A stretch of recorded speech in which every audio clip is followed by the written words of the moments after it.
Con el propósito de difundir el pensar pedagógico en nuestra casa de estudios, el día de hoy nos hemos propuesto dialogar con el doctor José Antonio Ávila Quevedo con el tema de cómo se ha venido desarrollando la teoría pedagógica desde el plano histórico. El doctor Ávila ha sido académico en esta institución por más de 20 años.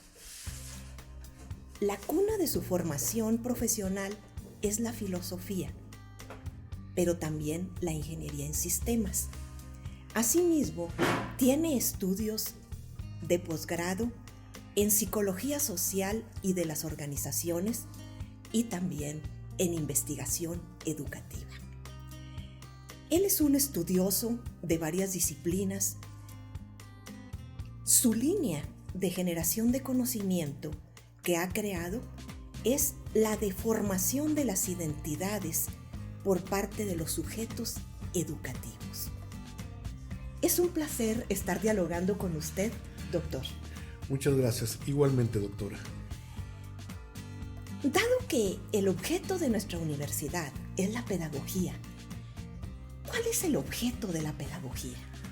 Bueno, la pedagogía es un campo disciplinario complejo, ¿no? Cuyo objeto parte de la educación. La educación como espacio de conocimiento, pero no solamente un espacio de conocimiento discursivo, sino que se plantea la necesidad de que este espacio pueda generar elementos, pueda generar herramientas que permitan llevar a cabo la práctica educativa. Desde esa perspectiva, la pedagogía como tal es un espacio más que disciplinar, un espacio cognitivo donde converge tanto lo que viene siendo la investigación, la generación de conocimiento, como también lo que es el generar técnicas, ¿no? Digamos que podemos encontrar en la pedagogía tanto una generación de un discurso pedagógico, un acercamiento a la realidad de la educación, como también podemos encontrar lo que viene siendo la generación, el desarrollo de técnicas que permitan desarrollar eso que vamos a llamar la práctica educativa. Es un espacio donde se conjuga tanto la teoría como la acción, y obviamente que esa acción tiene que trascender, tiene que ir más allá de exclusivamente una práctica. Es una práctica la cual tiene que estar fuertemente ligada al conocimiento, fuertemente ligada a el desarrollo de esta teoría pedagógica. Y pues aquí vamos a visualizar también que la pedagogía como tal trasciende el mero aspecto descriptivo de la realidad, el mero aspecto explicativo de la realidad, sino que también incluye una serie de elementos teleológicos. ¿Qué queremos decir con esto? La práctica educativa necesariamente es una práctica intencionada. Es una práctica que dentro de su núcleo, dentro de su quehacer, incluye un para qué. Obviamente que históricamente la pedagogía como tal pues ha pasado por muchos estadios, ¿no? Y conlleva, si nos vamos exclusivamente al aspecto etimológico, conlleva una serie de contradicciones. Sin embargo, pues como tal se ha venido construyendo y genera, crea un espacio mucho más amplio que su mera etimología. Si recordamos, el pedagogo era en la antigua Grecia el esclavo que se encargaba de cuidar a los niños, de paidos, niño, y agos, dirigir. Claro, esa dirección no era una dirección en un sentido educativo, sino simple y sencillamente era una dirección en un sentido de tener cuidado, de de evitar que el niño se descarriara, se saliera del carril donde tenía que estar. De manera que podríamos estar hablando que este objeto de estudio de la pedagogía tiene que ver con un viaje en el tiempo social. ¿Cómo podríamos explicar esta vinculación con la realidad?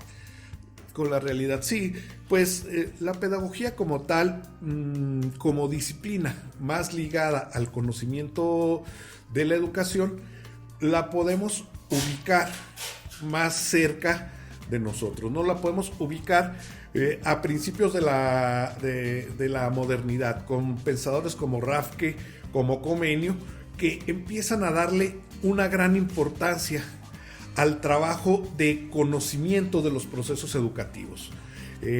Por ejemplo, Rafke plantea la idea de que, así como Newton, Rafke era discípulo de Newton había formulado un trabajo relacionado con la física, él podía generar un trabajo relacionado con este espacio de desarrollo del niño. Bueno, él no diría desarrollo del niño, no, desarrollo del niño ya es un concepto más moderno. Para hablar de desarrollo del niño, incluso para hablar del niño, nos tendríamos que ir hasta Rousseau. Antes no era niño, no había una diferencia cualitativa entre el adulto y el niño, o no se reconocía, no que no hubiera, sino que no se reconocía.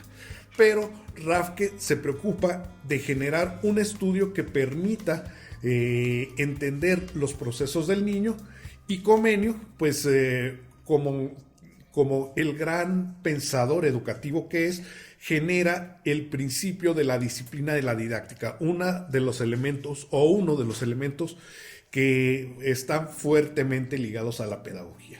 Entonces diríamos que esta concepción que usted nos acaba de decir de Rafke y Comenio, llega un momento en el cual se vincula con los fines. Sí, efectivamente. Hay que entender también la lógica de estos pensadores, de esta gente, ¿no? Es una época de gran incertidumbre social, una época donde estamos pasando en Europa se está pasando por una gran, pues vamos a decir, inestabilidad. Movimientos migratorios, la reforma o las guerras relacionadas con la reforma están en su máximo esplendor, vamos a decirle así, ¿no?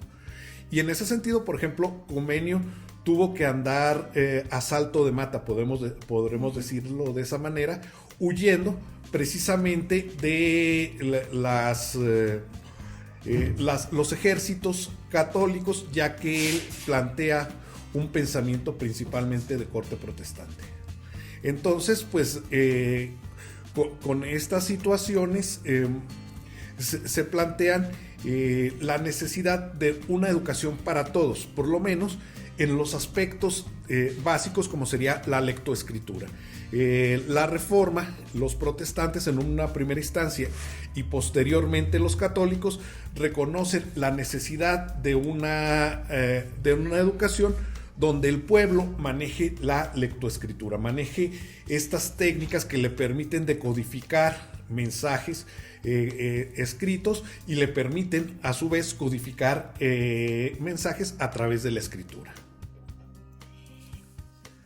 En la literatura encontramos a veces que se está aludiendo a ciencias de la educación y a veces se alude a teoría de la educación.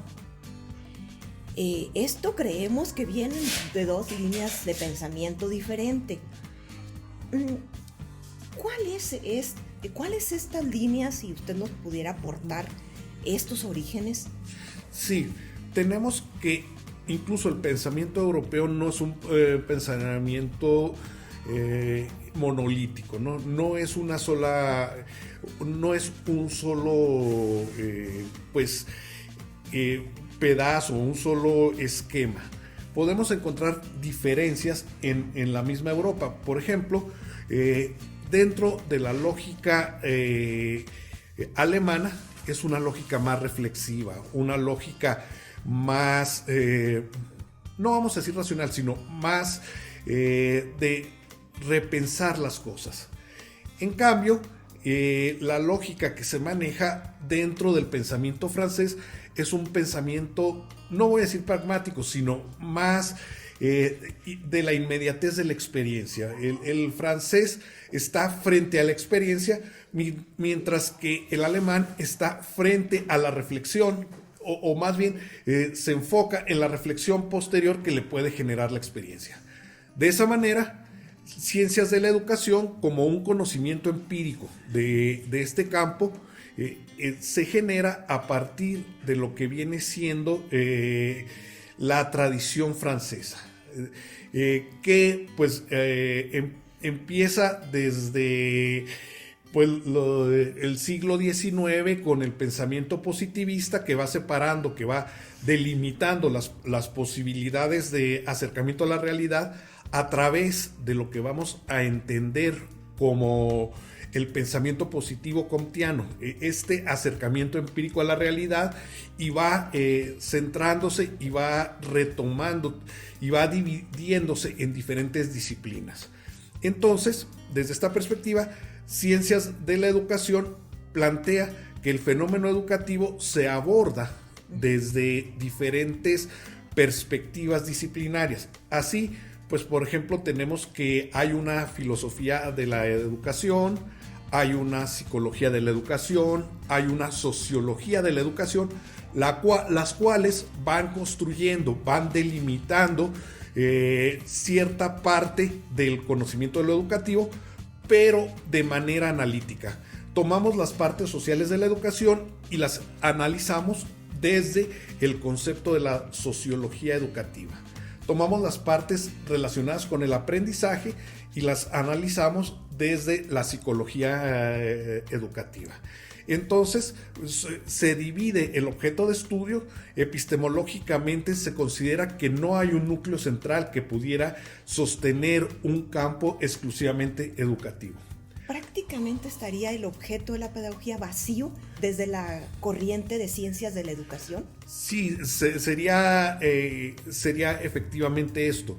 Las diferentes ciencias abordarían ciertos puntos de la educación y se enfocarían hacia ellos, ¿no? O sea, no habría un objeto de estudio bien definido, bien delimitado de lo que sería educación. En cambio, dentro de la tradición alemana, tenemos que el pensamiento más reflexivo, más trascendental, vamos a decirle, en el sentido de que va más allá de la experiencia, busca trascender la experiencia.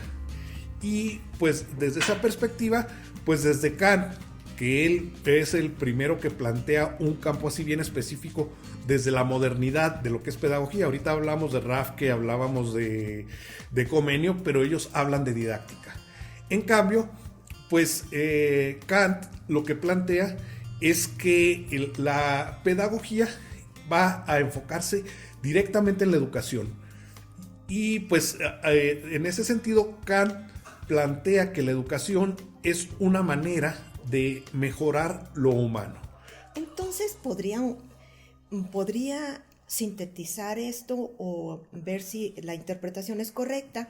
Ciencias de la educación se encarga de el cómo de la educación.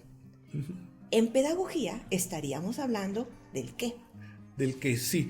Obviamente que estas dos tradiciones se traslapan, no están completamente aisladas. Divididas. Sí, porque por ejemplo, aún en pedagogía se hace referencia al trabajo que hacen las diferentes ciencias de la educación. Y pues, por ejemplo, ese qué de la educación dentro de la lógica de la tradición francesa queda constreñida al espacio que puede hacer el análisis la filosofía de la educación. Pero si nos fijamos, hablamos de diferentes ciencias y pues aquí cabe la discusión si la filosofía es o no es ciencia. Pero hay una disciplina específica que se encargaría de estos aspectos que trascienden el aspecto empírico de la educación. Bueno, entonces tendríamos que el psicologicismo llegó a la educación a través de la tradición, a través de las ciencias de la educación. ¿Cuáles han sido las derivaciones o consecuencias, por ejemplo, de fundamentar el quehacer educativo en la psicología? De entrada, con esa lógica, ¿no?, de exclusivamente entender la educación como un proceso de aprendizaje o más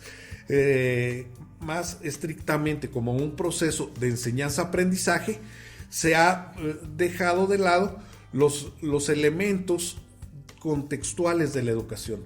Se ha llegado a extremos como, por ejemplo, la tecnología educativa que plantea Skinner, ¿no?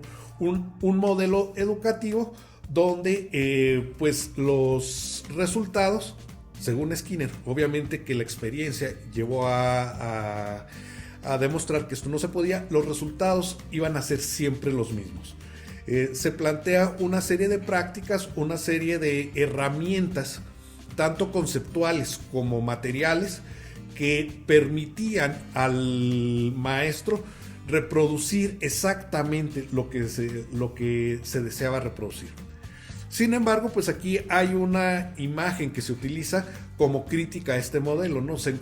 A dos alumnos los mandan al patio los maestros y ambos traen borradores, de esos de GIS de antes.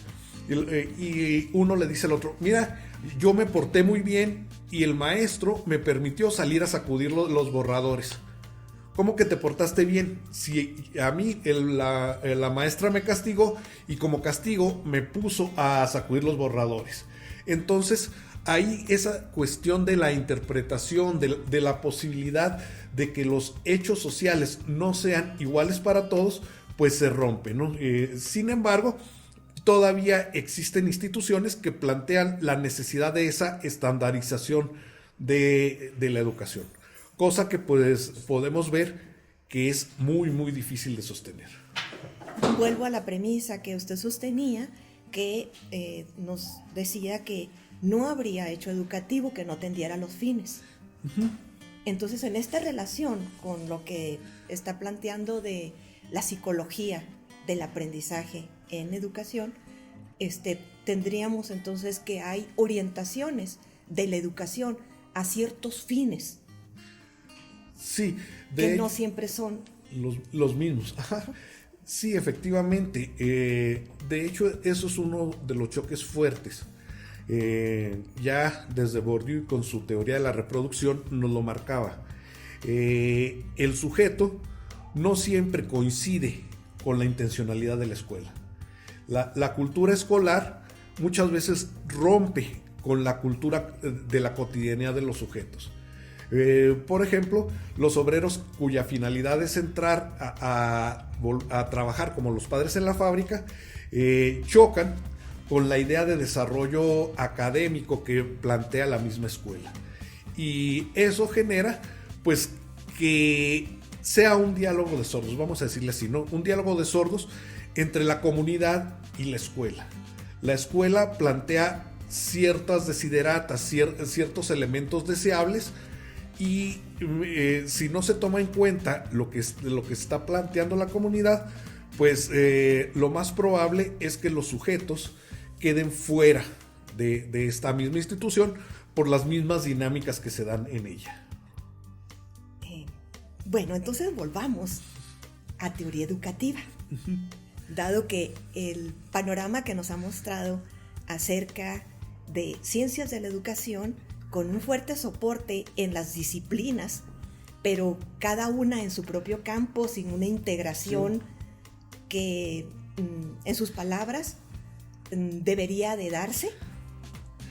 Entonces vamos a ver entonces esta diferencia con lo que sería teoría de la educación, que usted nos dijo que tiene su nacimiento en la tradición alemana, con una base de reflexión en lo que vendría siendo el proceso educativo. proceso educativo, sí.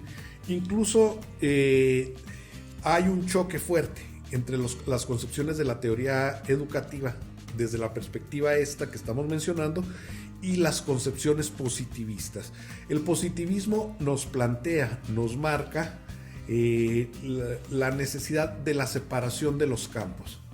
En cambio, desde esta perspectiva se plantea una integración del saber que genera un nuevo modelo, un nuevo campo.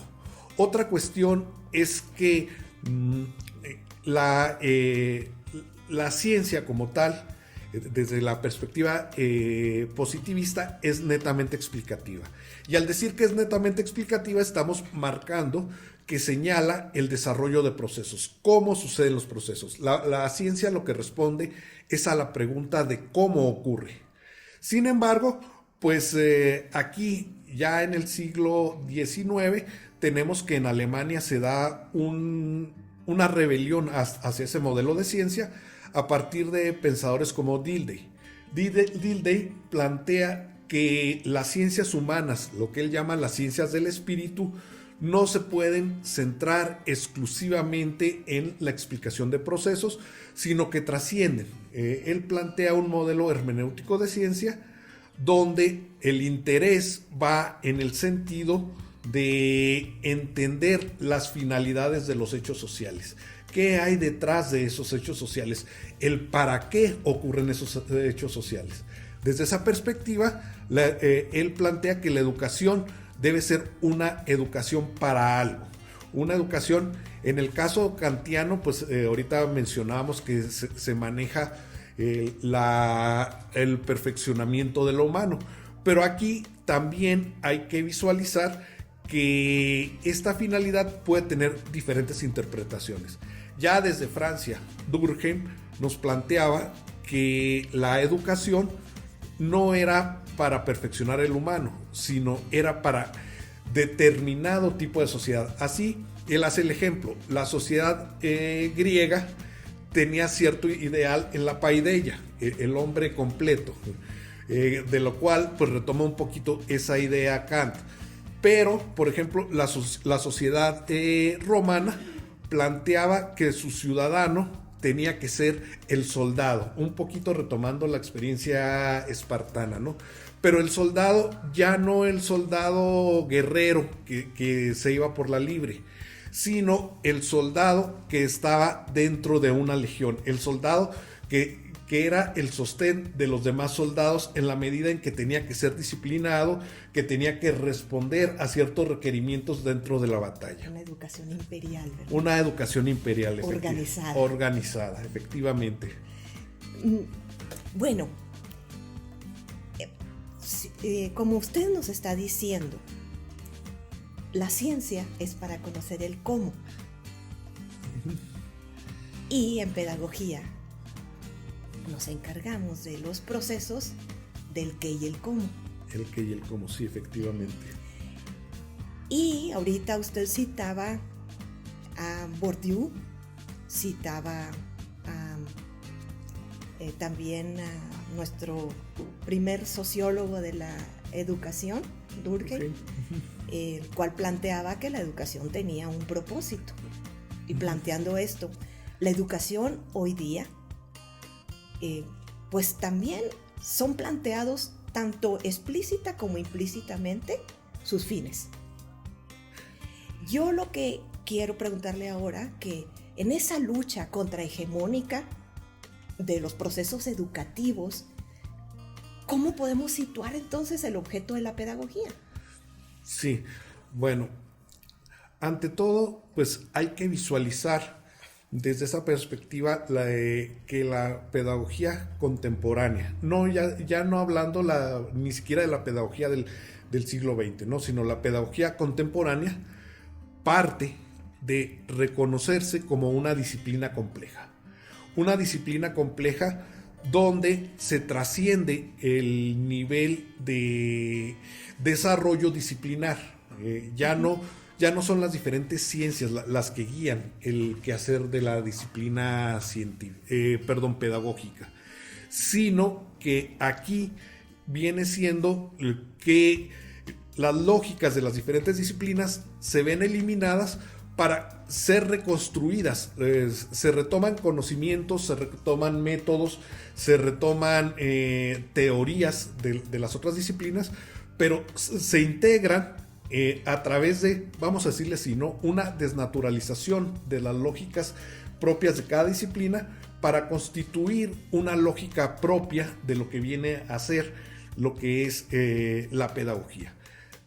Desde este modelo, desde esta visión de la pedagogía, la pedagogía se convierte en un objeto complejo, un objeto con muchísimas aristas que crea procesos multicausales donde no se puede ubicar una sola causa al fenómeno o un conjunto bien delimitado de causas al fenómeno educativo, por lo cual se vuelve difícil de aprender, difícil de capturar y de poderlo manejar. Sin embargo, esa misma dificultad permite enriquecer los estudios dentro de este campo.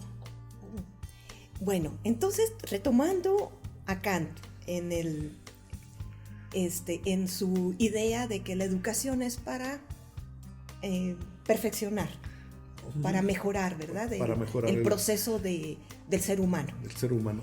Entonces, hoy vivimos pues procesos políticos y educativos muy fuertes, como lo que viene siendo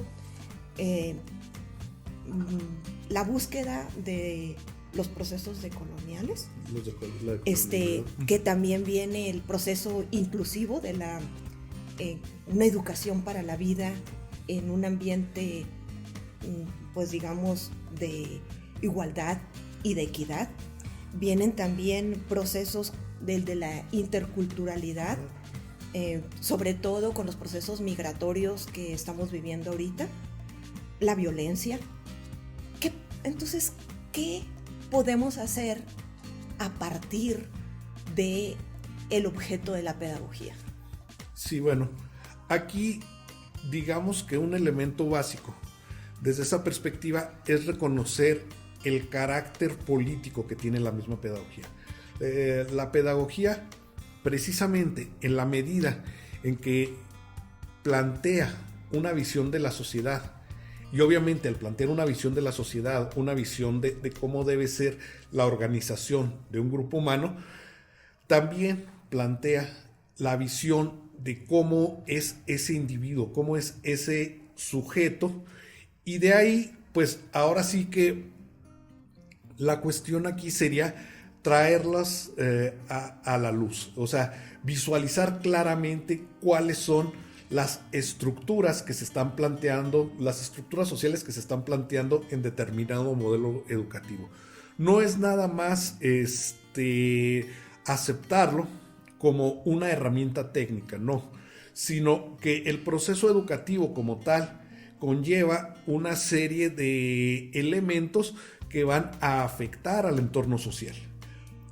Bueno, dado que usted está proporcionando ahorita esta idea, en charlas anteriores platicábamos que la pedagogía no es para encerrarla en la formación en las instituciones escolares, sino que esta tendría que ver, por ejemplo, en la relación doctor-paciente o al revés. Uh-huh. Platicábamos también que en la relación de la formación de quien vive un proceso de reclusión. De reclusión, efectivamente. Y es en la política, o nos podría ampliar esta idea de cómo la pedagogía podría estar presente y vigente en todos los procesos sociales. Sí, efectivamente. Podemos ver que un componente muy relevante de la pedagogía y es el carácter comunicativo, pero no solamente ese carácter comunicativo, no es nada más comunicación, sino que a partir de ese proceso comunicativo la pedagogía permite performar al sujeto. ¿Qué queremos decir con esto?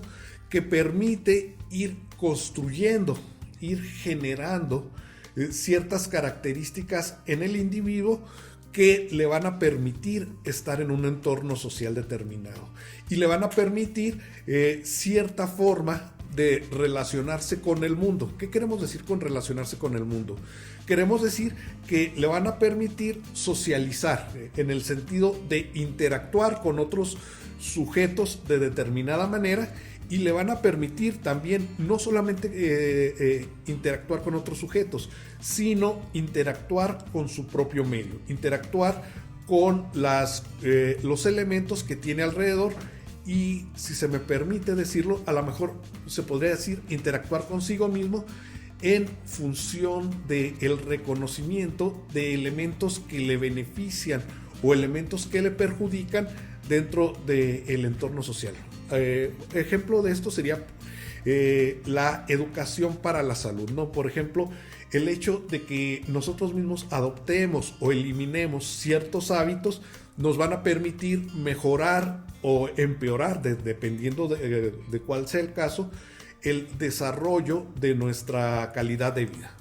Y en ese sentido, pues obviamente que tenemos que retomar una serie de elementos, una serie de situaciones del proceso pedagógico que se dan a través de un proceso comunicativo, pero a su vez, en la medida en que esos elementos se conforman como parte de nuestra propia subjetividad, como parte de lo que somos a partir de nuestra realidad social y de nuestra realidad personal, en la cual asumimos una serie de características, una serie de elementos y de creencias, en esa medida, pues la educación como tal o la pedagogía como tal nos permite tener una mejor forma o una peor forma, dependiendo, ¿no? O sea, según lo que asumamos, ¿no?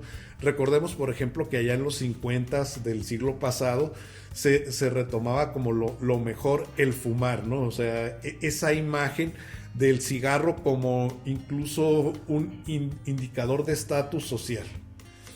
Ahora no, ahora la imagen que se tiene del cigarro es como un elemento dañino, un elemento que afecta a la salud y que tiene un costo incluso económico muy fuerte.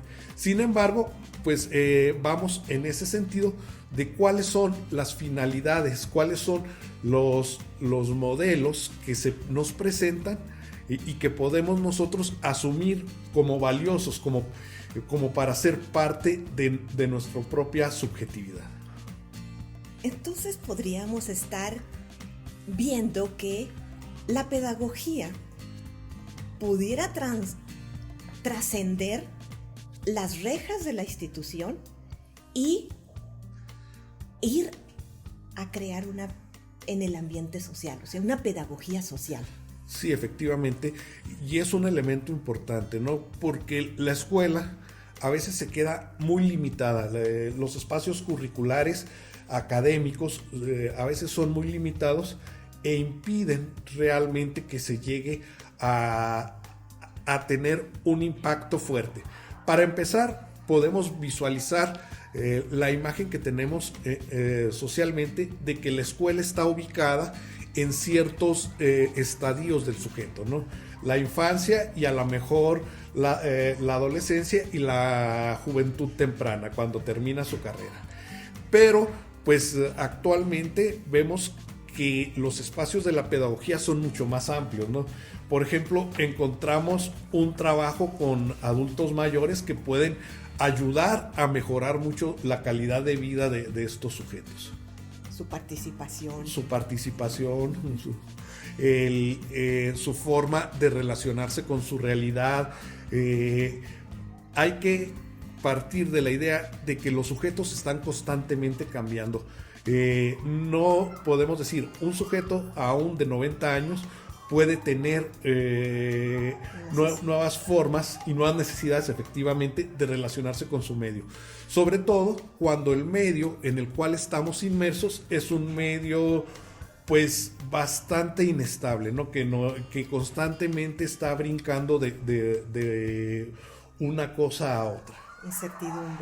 La incertidumbre, lo que nos llamaba Bauman, ese mundo líquido, ese mundo fluctuante, sin estructura. Okay.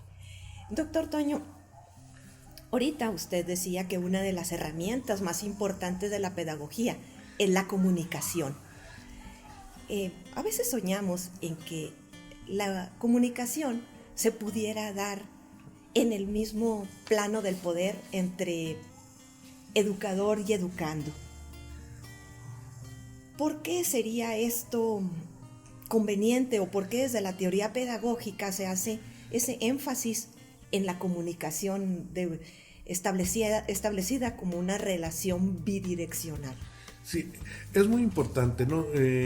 Entender la relación didáctica, la relación, más que didáctica, la relación pedagógica como una relación dialógica, un diálogo, donde ambas partes se reconocen como iguales, más no semejantes, ¿no? Donde cada uno puede aportar su grano de arena a la construcción o su ladrillo, digámosle así, a la construcción de un entendimiento y de una transformación. El docente, en el caso de la docencia, claro está, tiene una serie de herramientas, a lo mejor teórico-conceptuales, que el alumno no tiene, pero el alumno tiene una experiencia de la realidad que el docente no tiene. En la medida en que interactuemos entre nosotros y que podamos establecer esas relaciones, que podamos oír al otro y entender que el otro es un par. ¿Qué queremos decir con que es un par? Es alguien que es valioso, no es nada más un sujeto o un elemento, vamos a decirle así, un elemento al que hay que entrenar, al que hay que hacerle, enseñarle a brincar por el aro, ¿no? Sino que es también otro individuo que a su vez se está subjetivando, igual que nosotros. Precisamente desde esa perspectiva, nosotros vamos a poder entender que es necesario plantear lógicas de inclusión, lógicas interculturales, porque lo otro sería, yo impongo mi visión, o sea, yo impongo mi visión al otro y yo soy el que tengo la razón. Desde esa perspectiva, pues se convierte la educación en un elemento de adiestramiento de los individuos. Y no es esa la idea, ¿no? La idea es que la educación es un proceso mucho más complejo que el mero adiestramiento y conlleva unos fines mucho más ricos, diría yo, mucho más enriquecedores que el hacer que el otro responda como nosotros queremos que responda. Prácticamente estaríamos hablando de una espiral ascendente, que cada vez el círculo es más amplio. Recuerdo a Paulo Freire. Sí, efectivamente, donde pues ahora sí que hay que reconocer las diversas voces que tenemos, o sea, y cada voz, desde esa perspectiva, hay que pensar que cada voz es parte de un entorno que hay que respetar su ecología, y esto de respetar su ecología no significa petrificar a un grupo, no significa que el individuo tenga que responder a los esquemas tradicionales de su realidad, ¿no? O sea, nosotros muchas veces queremos ver al sujeto siempre enmarcado en sus estereotipos culturales. No, eso sería totalmente en contra de un proceso educativo, sino que simple y sencillamente él reconozca que tiene esos elementos, yo reconozca que tengo mis propios elementos en la relación dialógica que debe ser la educación, y a partir de ello podamos establecer y construir algo nuevo, desde esa posibilidad performativa, esta posibilidad de transformación de las propias subjetividades, que va más allá de la mera transmisión de conocimientos y habilidades, ¿no? También las actitudes tienen un papel muy importante, pero luego pareciera ser que nos quedamos desde esa perspectiva en una espiral de reproducción de ciertos esquemas sociales. No se trata de eso, se trata de que la reconstrucción sea una reconstrucción entre todos los participantes del proceso educativo. Doctor, pues hemos hecho un recorrido desde lo que a partir de su perspectiva, cuál es el objeto de la pedagogía, nos ha platicado generosamente las dos tradiciones de lo que vendría siendo los estudios pedagógicos desde ciencias de la educación y desde teoría pedagógica, el papel de la filosofía en ellos, los fines de la educación. Nos ha platicado de los retos y desafíos de la pedagogía actual para poder abordar desde una perspectiva del desarrollo del ser humano los problemas actuales sociales, políticos y económicos que estamos viviendo. Nos ha planteado también cómo la pedagogía no puede encerrarse en la casa, la pedagogía tiene que ver con los procesos sociales. Nos ha estado diciendo también que